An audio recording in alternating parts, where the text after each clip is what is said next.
Hey everybody, and welcome into this week's edition of the Scorers Table here on JacksonSun.com. I am Jackson Sun Sports Editor Brandon Shields here with our local high school writer Michael Odom, and we're just kind of previewing a few of the big games over the next few days in local high school basketball. And Michael, we got just a little bit more than a week left in the regular season, so the games where there's something up for grabs between some district foes just kind of makes those games even bigger, and we got some of those games going on. First of all, starting with Friday. First of all, just kind of start with Westview girls. They've got a big weekend coming up because they got 3 of those games coming up. Yeah, they got 3 big ones. We will really know how good of a team Westview is after next Tuesday.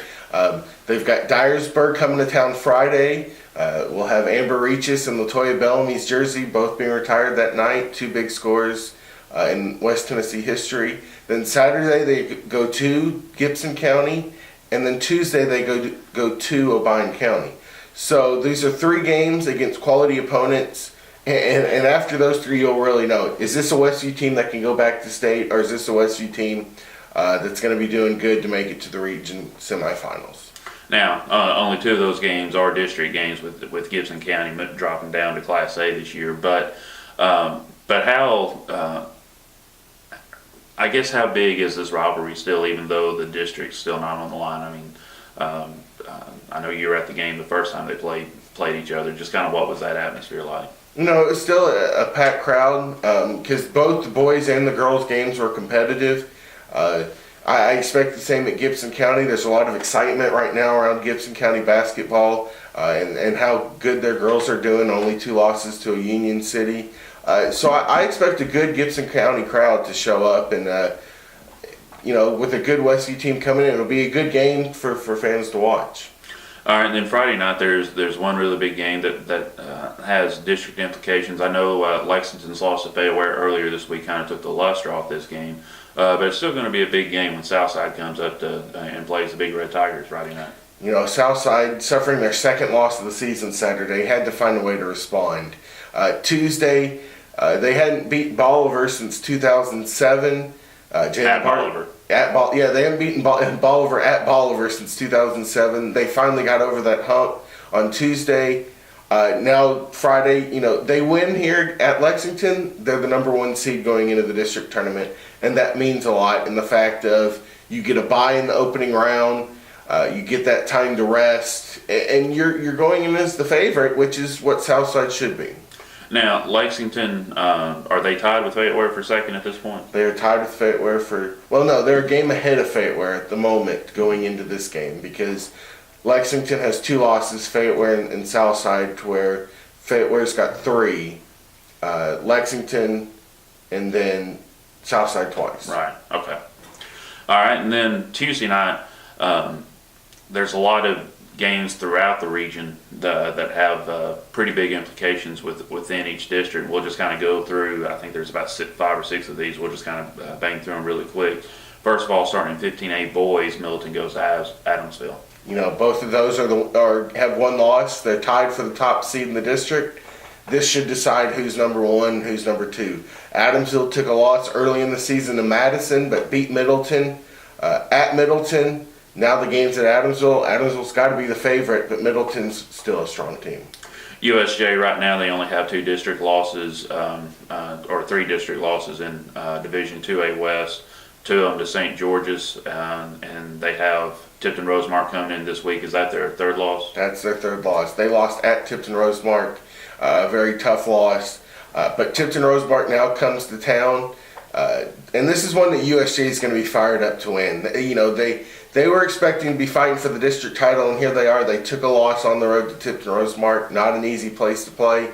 But now it's at home, and I see the Bruins coming out fired up, trying to get a win. Earlier in the season in 13AA, Westview had a really slow start, particularly in the district because of injuries and stuff, which I know we were talking about you doing a story on that here in the next couple of weeks. They've kind of battled their way back, and now their game against Odom County on Tuesday is going to be a really big one. 13AA's been so wide open all season, but right now you have Westview sitting at 5-2, Odom County at 4-2. O'Bine beat Westview at Westview because Westview had a bad start to the game, but now it's at O'Bine County. There's a lot on the line in this one. You want to be the 1 seed. You want to be the favorite going in because you want to come out. You do not want to have a chance of playing Southside in the semi or in the quarters of the semis of the region tournament. So being the 1 seed, being the favorite going in, having that easier district semifinal is something that Westview's going to want to have. And for the past few years, I know since I've moved to West Tennessee a few years ago, Union City and Humboldt is a big game in seemingly almost every sport. And the Golden Tornadoes come to Gibson County on Friday night. Or on Tuesday, I'm sorry. Yeah, Tuesday night, that should be a big one. Humboldt usually shows out. Big crowds for this one. Union City's got 2 losses. Humboldt's got 1 to South Fulton. So this is kind of the big one in saying, Humboldt, if you want that 1 seed, all you have to do is beat Union City on Tuesday. It's on your home court. The line is drawn. All you have to do is go out there and win the game, and you're the 1 seed. Okay. And then one more over in the girls' side, 14AA. McNary travels to Lexington. I know, first of all, is McNary and Chester going to make up the game that they lost this week because of weather? Because I know that one's got big implications. And second of all, this game here between the Lady Tigers and the Lady Bobcats. Right. The Chester County and McNary game was postponed this past Tuesday night. That'll be made up next Friday. That one will have big implications depending on the result here. If McNary wins this game against Lexington, they're the 1 seed, Chester is the 2 seed, and that's all she wrote. Right. If Lexington gets the win at home, that opens the door a little bit between the 1, 2, and the 3 seed on what can happen. But right now McNary's wanting to go in. They're the team that's undefeated in district, and that's the way they want to stay. I was going to say if they were to lose Tuesday and then lose Friday, and then Lexington kind of wins out, then that would create a 3-way tie for first, right? Yes, that should. As I said, McNary's the undefeated. Chester's got 2 losses. They lost to McNary at home, and then they lost at Lexington. And Lexington's got 3. They lost to McNary, to Chester, and to Southside. And okay. So so this is a big one in saying if Lexington loses again, they're going to drop to the 3 at best, and McNary and Chester are the 1 and the 2. All right, well, it's going to be a big weekend of basketball all around the area.